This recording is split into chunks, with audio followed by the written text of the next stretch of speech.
Brian, hey, Linda.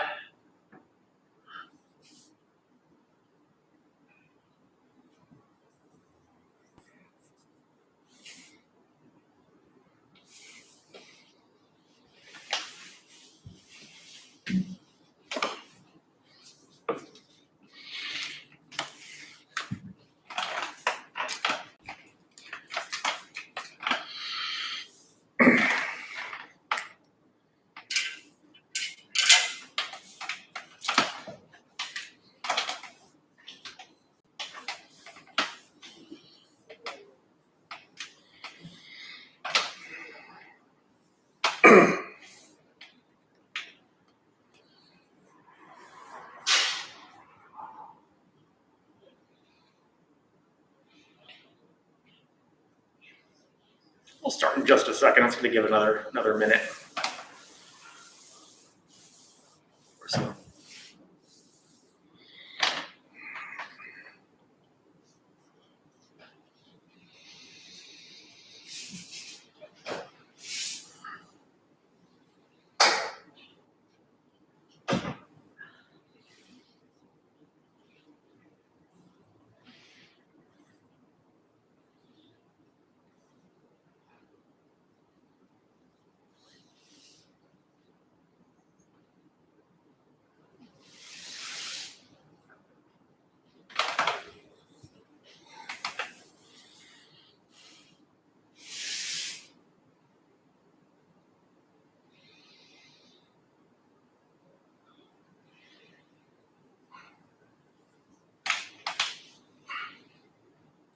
Hi, Jean. Hi, Jean.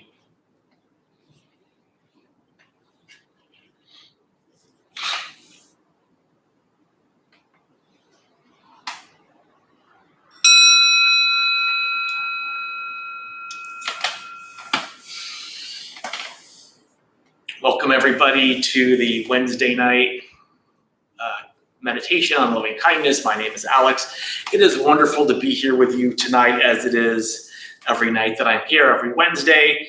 Can I get a show of, is there anyone here first time Dharma Bum Temple? Is there anyone here first time, not first time Dharma Bum Temple, but first time to Wednesday? Awesome, well, thank you, welcome.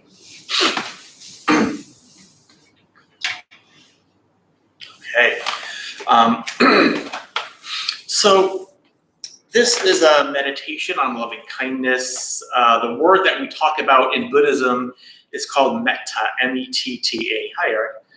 And this is a wonderful word that comes from the ancient Pali language, which is the language we're pretty sure is pretty darn close to what the historical Buddha spoke. And when you translate a word into that's so old into English, it means a lot of things. And metta is no different. Metta can mean loving kindness, unconditional friendliness, goodwill. It's simply a wish to be happy. And not just a wish for ourselves and others to be happy, but a wish for ourselves and others to do the things that cause happiness. And if you know anything about the Dharma Bum Temple and the motto of the Dharma Bum Temple, you probably know what causes happiness, right? The motto of the Dharma Bum Temple is think good thoughts, speak good words, do good deeds. Those are things that cause happiness.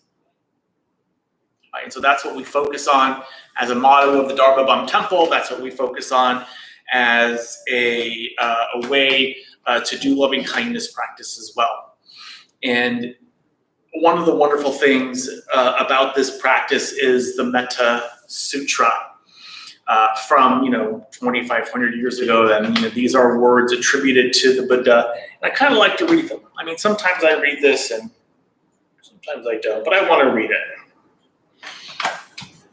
And it goes, again, these are the words of the Buddha.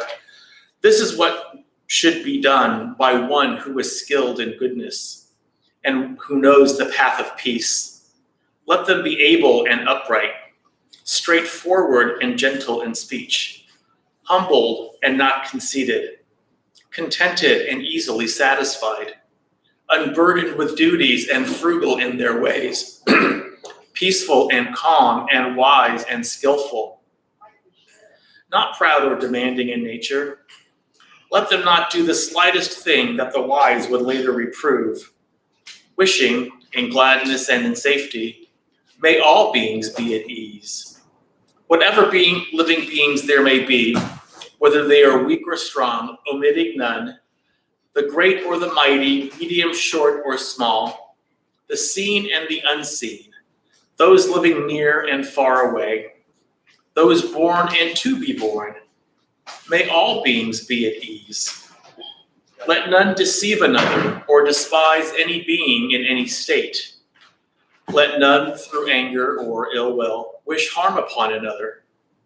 Even as a mother protects with her life her child, her only child, so with a boundless heart should one cherish all living beings, radiating kindness over the entire world, spreading upwards to the skies and downwards to the depths, outwards and unbounded, freed from hatred and ill will, whether standing or walking, seated or lying down, free from drowsiness, one should sustain this recollection. This is said to be the sublime abiding. By not holding to fixed views, the pure-hearted one, having clarity of vision, being freed from all sense desires, is not born again into this world. And, again, I love reading that, and I just get a lot out of it every single time I read this. And it says here, whether standing or walking, seated or lying down, and those 4 positions are the 4 positions of meditation that you can take in meditation. So you can meditate in all of those positions. So basically what the Buddha is saying is that you can do this practice at any time. You don't just have to do it when you're seated down in the kind of formal way that we're about to do it. You can do it at any time, for any length of time. And so I also like that he says that if you do this, this is the sublime abiding. And that's how important this practice is.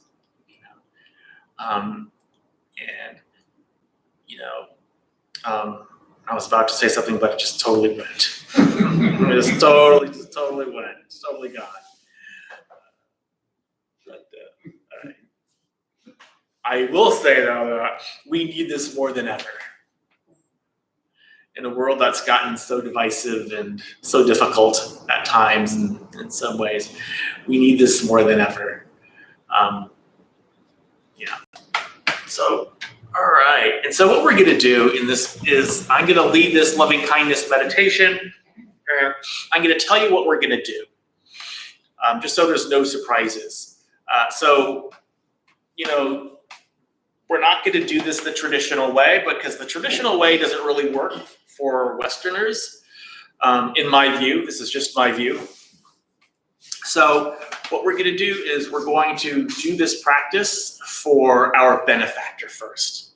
And a benefactor is anyone who has shown us great love or great kindness, someone it's really easy to have these feelings for. Preferably not a romantic partner, but everyone else is fair game, right? And we'll get into why not a romantic partner later, but not a romantic partner. Although if you're really pressed, sure, you can do it. It's not a hard and fast rule. All right. And then we're going to imagine our benefactor, and it could be the same one, it could be a different one, doing this practice for us, right? And then we're going to do this practice for ourselves. And then we're going to do it for all beings. Right? And so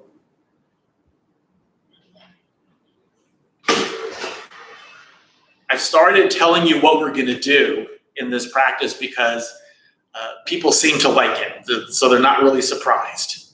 Right? So that's usually the best way to do it. All right. I don't think there's anyone here new to meditation, is there? Okay, I didn't think so. All right.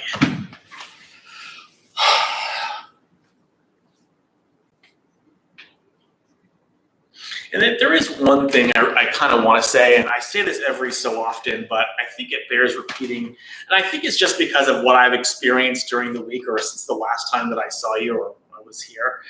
And it's because I've seen a lot of things. I've been to a couple of other services over the past few weeks in they're not Buddhist places. And I just found it very curious, and just from looking at social media and trying to get a gauge about kind of what's going on in the world right now. And I understand that the reason that people come to spiritual practice is because they're suffering and they're kind of looking for something. They're looking to feel better. They're looking to feel less pain. They're looking for, you ask them, they give you a lot of different reasons. And essentially it's a lot of, it's the same. They just want to suffer less. And that's what I want you all to do. That's what I want to do. I want to suffer less. But there's this thing that we do as humans, as Western humans, and I'll just kind of bring it into kind of the Western kind of culture, the U.S. culture that we do. There's a lot of things that we do, but this one thing that we do is something that I think is really important. And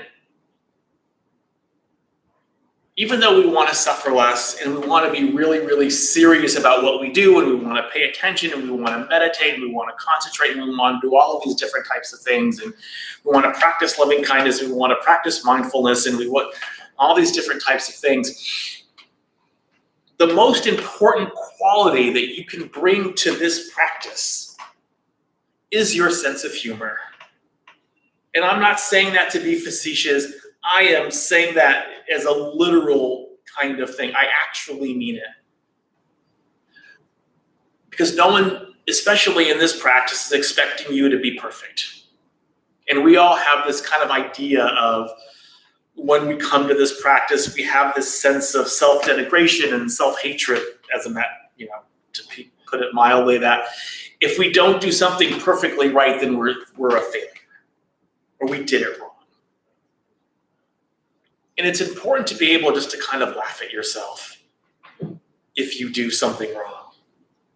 If you can't, stay perfectly still, or if you, just yell at somebody and just kind of have this kind of outburst or something like that.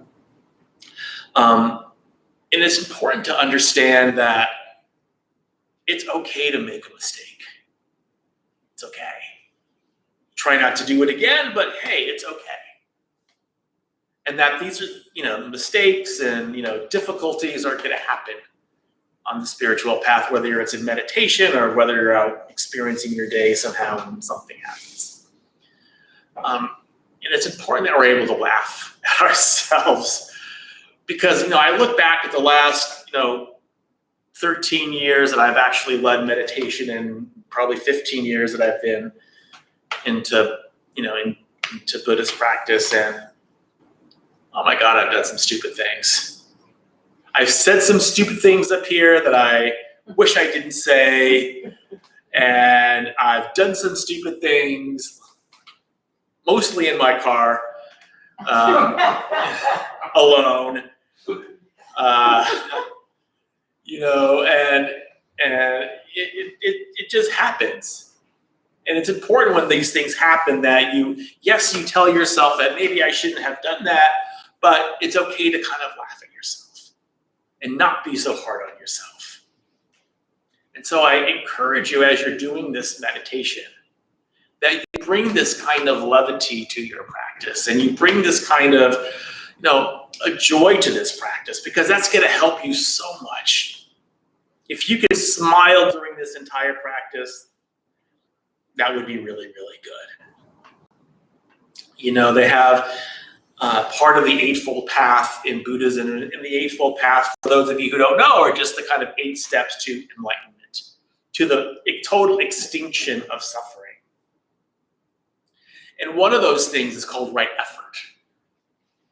And it's number 6 of 8, and it's important, and it's really, really easy to understand. The right effort is trying to generate positive mind states. Smiling would be one of them, and recollecting kind of happy and skillful things would be another one, like loving kindness. And when you have this positive mind state, keep it there. And the other part of that is prevent negative mind states. But if you have a negative mind state, know how to counter it, how to get rid of it. Right? So that's it. That's all of right effort. And part of what we do in meditation for right effort is smiling.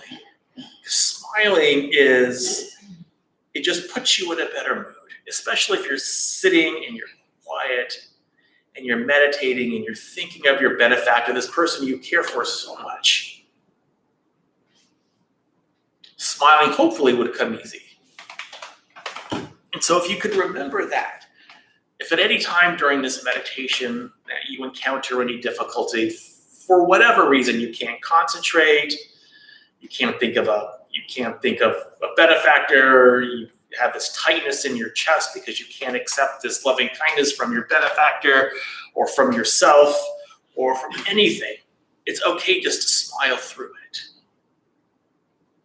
Or if you're not, give it a try. Because I guarantee you it works.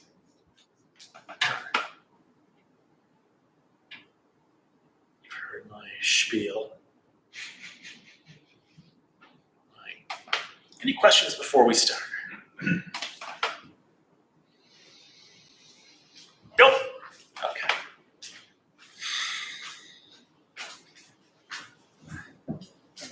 Let's do this.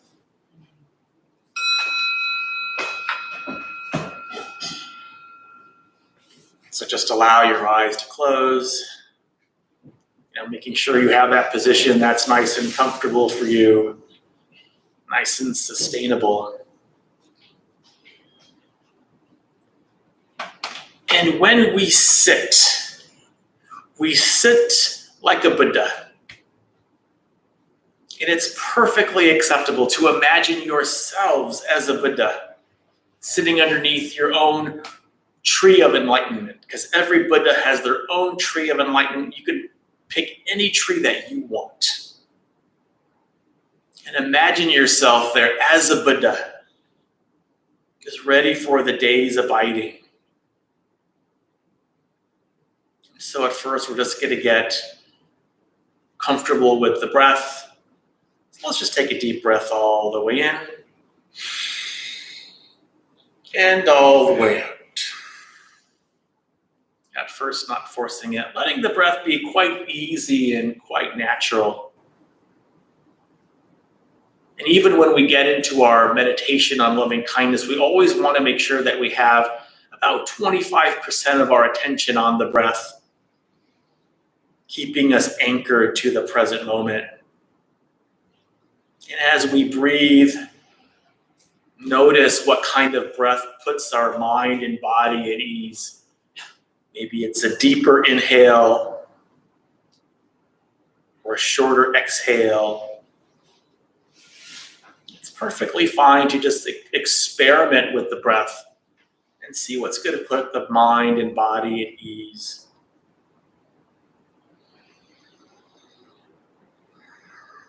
So just for the next couple of moments, let's just rest as gently as we can in the sensations of the breath.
So, as we begin our practice of loving kindness, just let these words just kind of wash over you. Listen to them, follow the instructions. Don't read too much into it. Just do your best. So we're first going to do this practice for a benefactor. So we have to choose a benefactor or benefactors. And a benefactor is anyone who has shown us great love and great kindness. Someone it's really easy to have these feelings for. Mother, father, friend, brother, sister, grandma, grandpa. Someone you saw on TV. Or you can just focus on a kind act that happened to you when someone was kind to you. So just call this person to mind, knowing that they just want to be happy just like you. And so we're going to radiate loving kindness to this person or these people. They can be living, they can be not living, and so this should be pretty easy. And we're just going to radiate loving kindness to our benefactor. And however you understand that word radiate, I like to imagine a beam of loving kindness going from my heart to theirs. And this beam is warm and it's pulsing a little bit. It feels so good in my own heart as I'm wishing for my benefactor to I hope, wishing you happiness and goodwill. Thank you for all that you've done for me. How you've touched my heart in gratitude to you. May you be at ease. So for the next few moments, we'll do this practice of loving kindness for our benefactor. And smile. Smiling helps.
Now shifting our focus just a little bit from doing this practice for our benefactor to now imagining our benefactor doing this practice for us.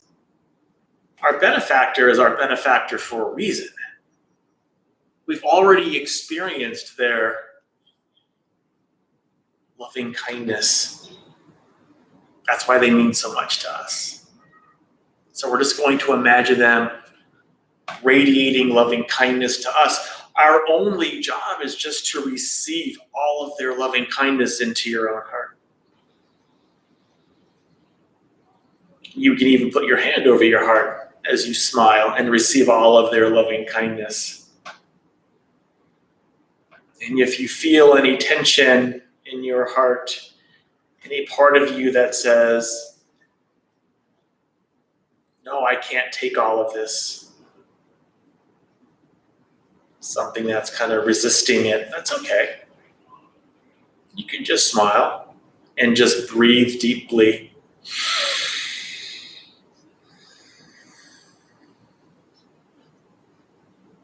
Can you kind of give that tension a little space, a little openness?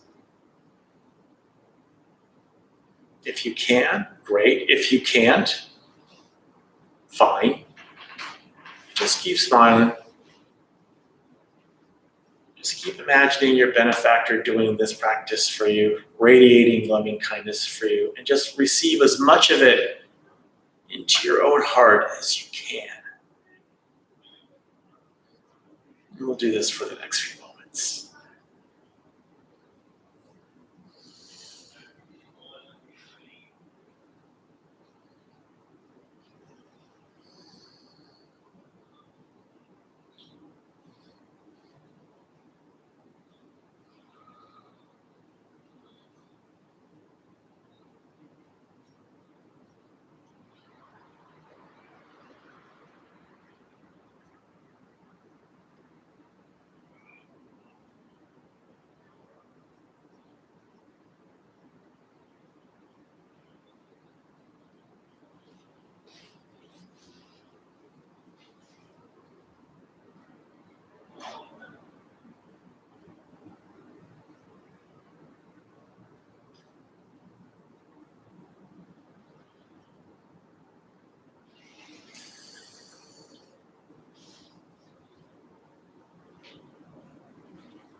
And shifting our focus again to now, can we have this practice of loving kindness? Can we do this practice of loving kindness for ourselves? Just call to mind your own wish to be happy, your own wish to be free from danger, to be healthy.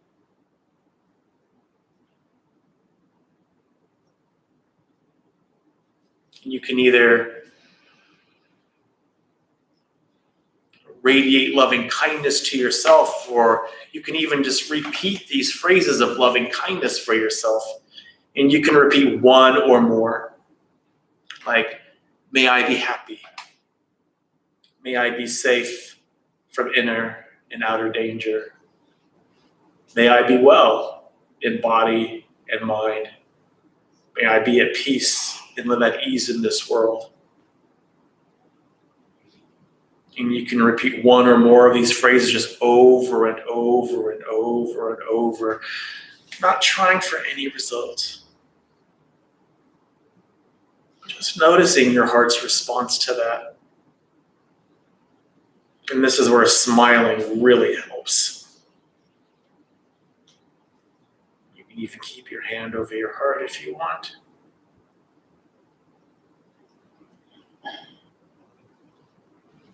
So we'll do this practice of loving kindness now for ourselves.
And finally, it's time for us to explore the limitless quality of the heart by doing this practice for all beings and all directions. Just like it said in the Metta Sutta, no matter whatever beings there may be,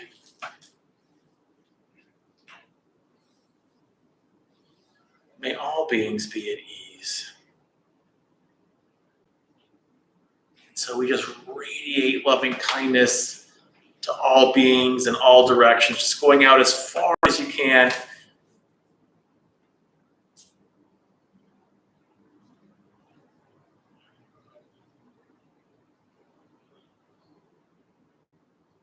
And smiling still smiling. So we'll end this meditation by doing this practice for all beings in all directions.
Just open your eyes when you're ready. Let's take the next moment or two out in silence as we stretch our arms and we stretch our legs.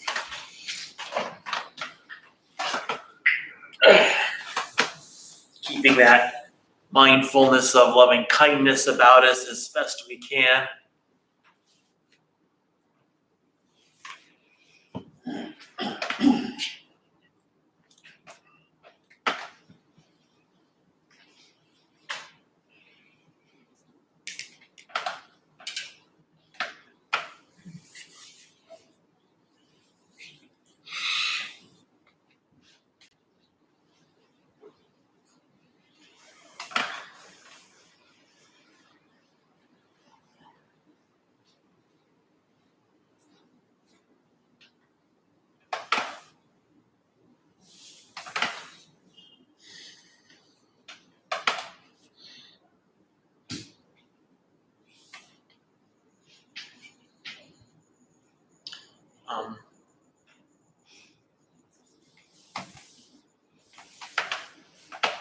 So, from time to time, actually, before I get there,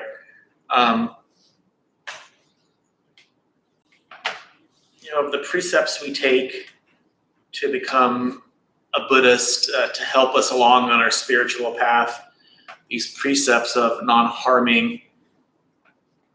If you ask anyone who's been a Buddhist practitioner for any appreciable length of time, and you ask them, of these precepts, which one do you think is the most difficult for you? Which one is the one that can be the most challenging for you? And, more likely than not, they're going to tell you right speech. Because it's hard. We're talking all the time. And not harming people with our speech is a big deal. And it's one that most, in my own kind of informal data gathering, they would tell you that this can be the most challenging. With that, because I live up in North County and there's nothing Buddhist near me. So sometimes I go to other places, and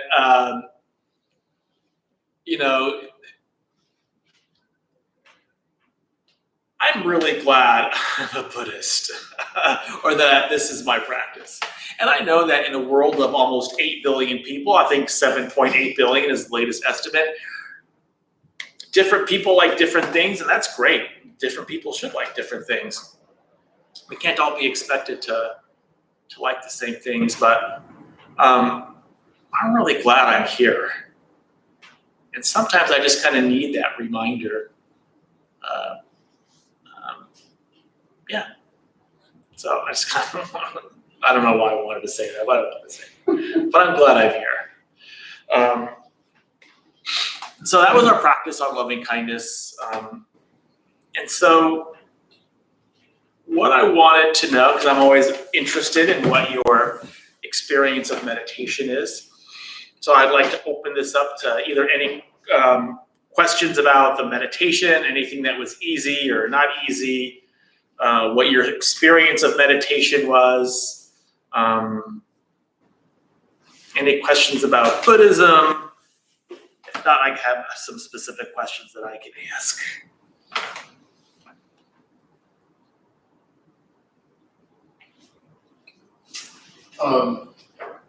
In this meditation practice, we send out, for the lack of better words, these good vibes, let's say, and we try and practice these same thoughts and ideals in our lives. When we confront, or actually, when hostile people confront us, how do we deal with that? It's kind of like a corollary to what's the most difficult precept to say good things? Mm-hmm. How do you deal with someone when they're saying bad things to you?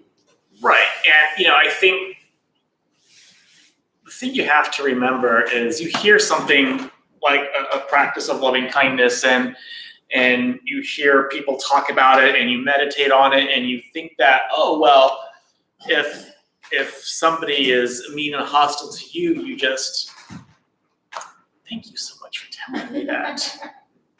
And all of these different types of ways that you think that you're supposed to respond. Well, the first thing is this hostility has an effect on you that has to be acknowledged, right? And that's okay to acknowledge that hey, something is really hostile that's going on here. Loving kindness doesn't mean that you have to take it, and loving kindness doesn't mean you're a doormat.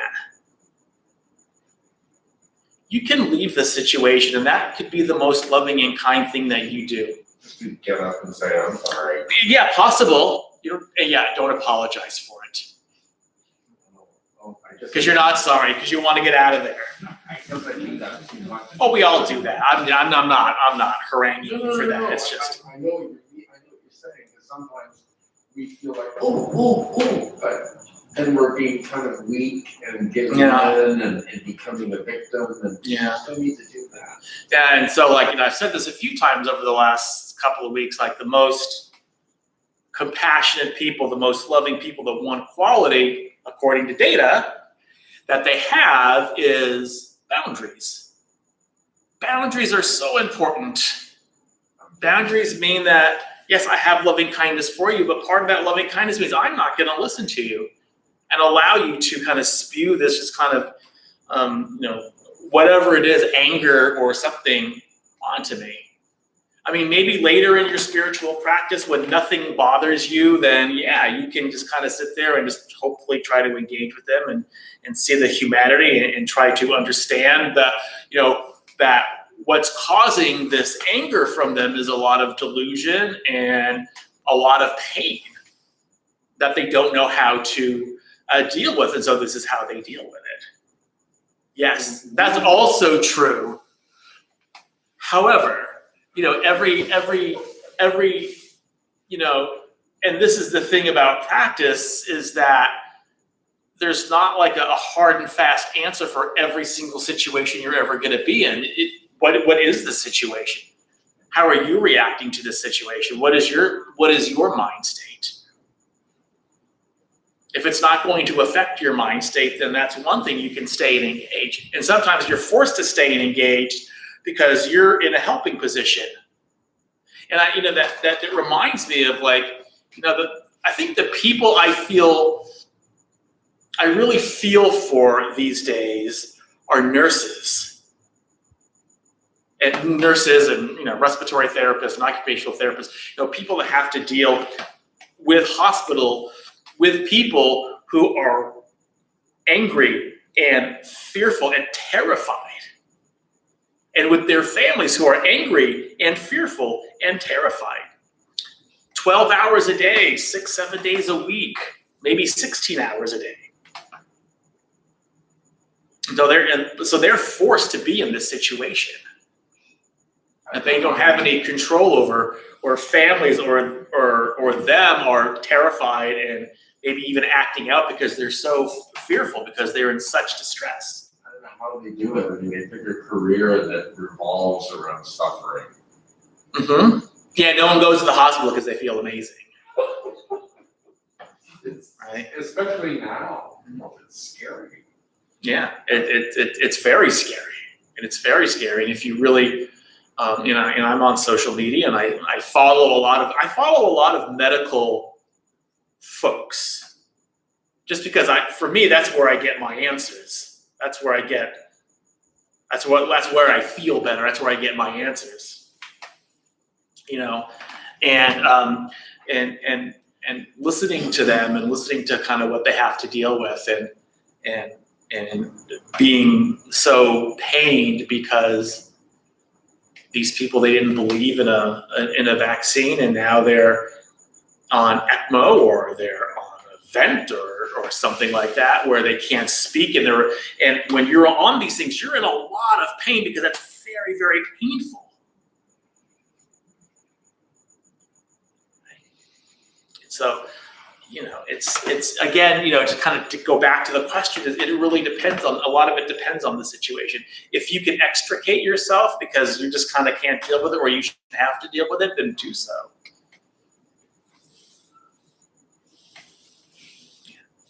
Just do what you're ready to do. It's all really going to kind of depend. Any nurses here? Yeah, no. You never know. Yeah, it's not even the doctors, it's the nurses. Although the doctors are awesome too, of course. Any nurses online? No? Okay. Yes, Eric. I was thinking of a question related to what you were just saying about the pandemic around this country and the medical workers, the medical world. There seems to be a lot of I don't know if it's hate and maybe anger and frustration with the non-vaxxed that are now clogging up hospitals. And frustrating workers, burning out nurses, all that stuff. As a meta practice,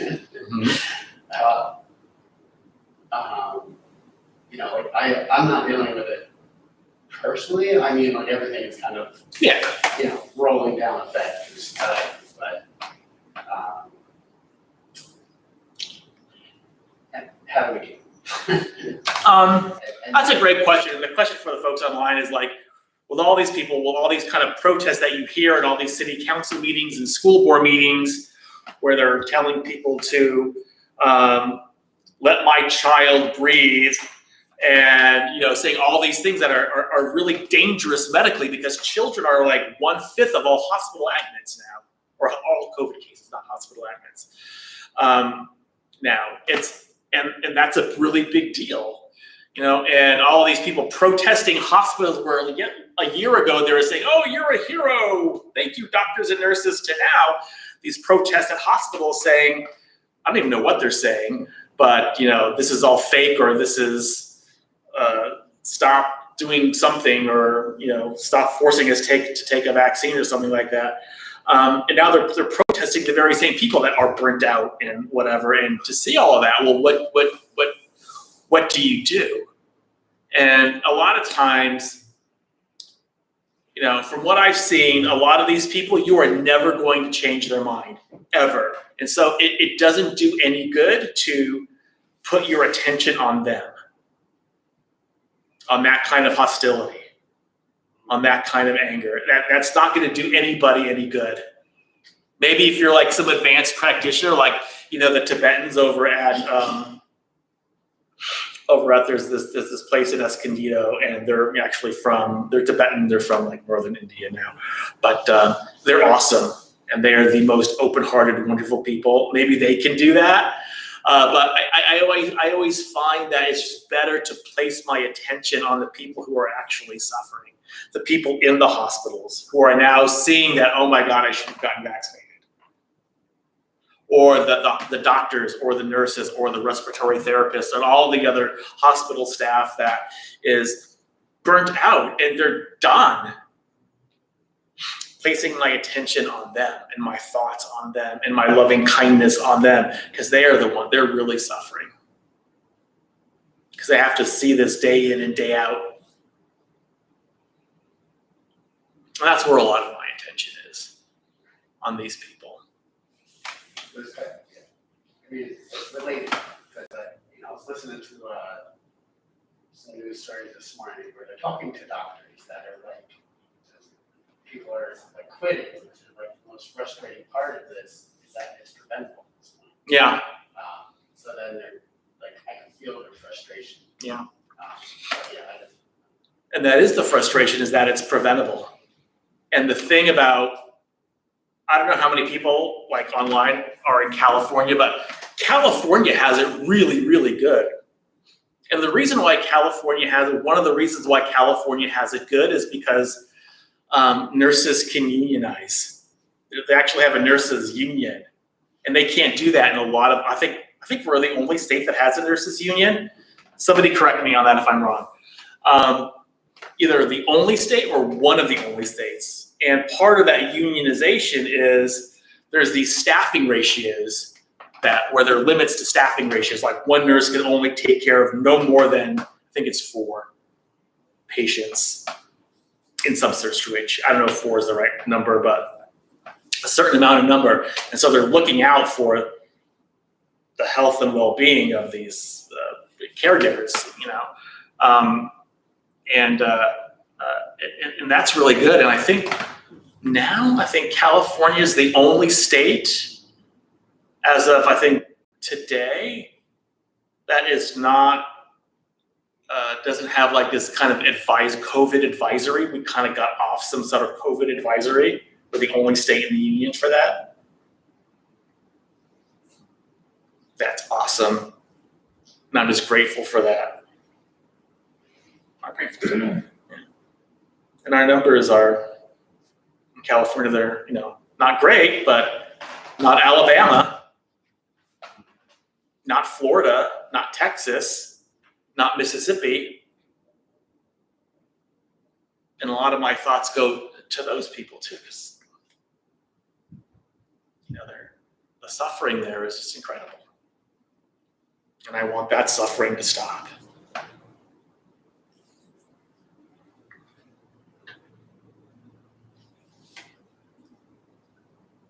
Anyone else? Awesome. Thank you guys. Thanks for coming. It's wonderful to have you here. Let's make sure we put our mask on. Join our palms together at our hearts. And may the benefits of this meditation, this discussion be received by all beings in all directions. May all beings be free from suffering. May all beings be at peace. May all beings be joyful entities. May all beings be happy. May all beings be loved and seen for the beautiful, radiant beings that they are, that you are. Thank you for coming.